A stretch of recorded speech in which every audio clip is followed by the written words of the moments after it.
O conto, então. O que interessa para nós, para escrever textos literários?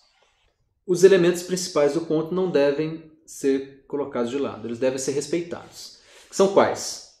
Enredo, 5. Enredo, que é o desenvolvimento da própria história, desenvolvimento da narrativa, como ela se desenvolve, o enredo. As personagens, não existe conto sem enredo, não existe conto sem personagens. As personagens são muito importantes. E como construir personagens, daqui a uns 20 minutos nós vamos entrar nessa fase da aula, como construir personagens. Não há conto sem personagens legais e bem construídas. O terceiro item, o espaço. Aonde acontece essa história? Em que local? É no planeta Terra? É em algum país? É em alguma cidade? Onde é? Qual é o espaço? É no mar? É na floresta? As descrições dos cenários têm muito a ver com o espaço da história. O quarto item é o tempo. Importante o escritor se atentar como vai ser a construção cronológica do tempo na narrativa da história. Vai ser um tempo linear? Vai ser um tempo com reviravolta, com flashbacks? Você vai voltar para contar a história em um determinado momento, depois pula para o futuro de novo, volta para o presente? Como é o tempo cronológico da história, né? E o quinto item fundamental do conto é o narrador. Quem narra a história? Como é narrada a história?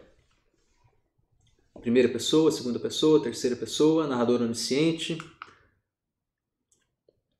Nós vamos falar um pouquinho das personagens, então, dessa dimensão psicológica das personagens, a construção psicológica delas, que dá um pouco mais de verossimilhança e realismo às histórias. E para não tornarmos as personagens simples criações fictícias, mas dar vida, torná-las vivas. Acontece até aquela história de que as personagens podem criar vida elas próprias e ditar a própria história.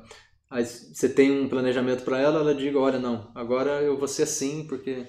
E aí você, puxa vida, assim realmente é melhor, a personagem tem razão. Elas criam vida dentro da história.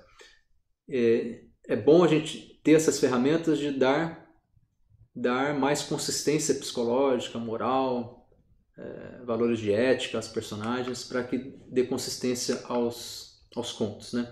E as personagens, elas têm vários tipos, protagonista, herói, vilão, e tem duas divisões importantes para uma análise literária, vamos pensar assim, que seria, a hora que você vê uma história, você vê se ela é uma personagem redonda ou plana.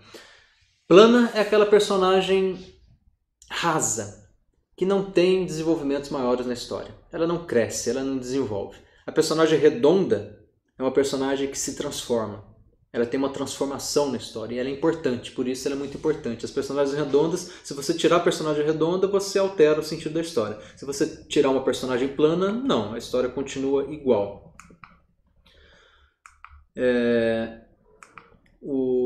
Já falamos um pouco sobre o tempo, né? O tempo psicológico das próprias personagens. Às vezes você pode estar narrando uma história com fluxo de consciência, a própria personagem narrando a história, e você tem o próprio tempo psicológico da personagem, como o monólogo dela. Às vezes ela está narrando, a Clarice Lispector usava muito isso, né? De a personagem descrever o que está passando na mente dela. E aí você meio que congela o tempo cronológico e passa a se referir ao tempo mental, né? O tempo dentro da mente da personagem. Meio que congela o tempo cronológico. Você pode contar uma história toda que se passa em um segundo.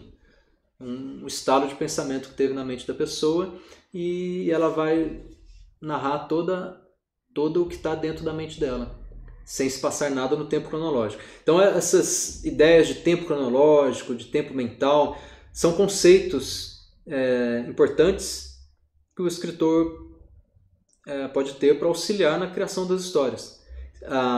Muitos desses conceitos acabam sendo intuitivos e acabam sendo feitos para um bom leitor, para quem lê bastante, acaba pegando já essas questões e acaba não precisando nem ter noção, nem ter consciência dela, mas saber que ela existe nos auxilia a fazer o planejamento, que é o objetivo da nossa aula. Fazer algum planejamento do projeto literário, que é o que nós vamos entrar daqui a pouquinho. O conto, então, é uma forma de narrativa mais breve, ela é bem mais breve do que um romance, uma novela. Então, ela diria que um requisito fundamental do conto é ter um clímax apenas. É ruim a gente falar sobre regras. Nenhuma das regras que a gente comentar aqui não leva ao pé da letra. Cada um pode adaptar as regras como queira. Mas o conto não deve ter mais do que 2 clímax, vai lá. Um clímax é o ideal, 2 e tal. Se você começar a colocar muitos clímax e reviravoltas na história, acaba saindo um pouco daquele conto linear e rápido que tem que ser lido numa sentada só e acaba virando uma história maior. Aí deixa para fazer um romance, deixa para criar uma história mais evoluída, né? Já saiu do conceito de conto que precisa de um clímax simples e ele é linear. Então o tempo dele também, o conto não deve ter muitos flashbacks. De repente a gente está escrevendo aqui, vou fazer um flashback e o personagem pensou na sua infância tal, aí faz um flashback lá e vai contar toda a infância dele para depois voltar para o tempo atual que você está escrevendo a história. Não seria muito recomendado para um conto rápido, o uso dos flashbacks, né? Porque você quebra um pouco o ritmo. O conto ele tem que ter um ritmo rápido, ritmo veloz.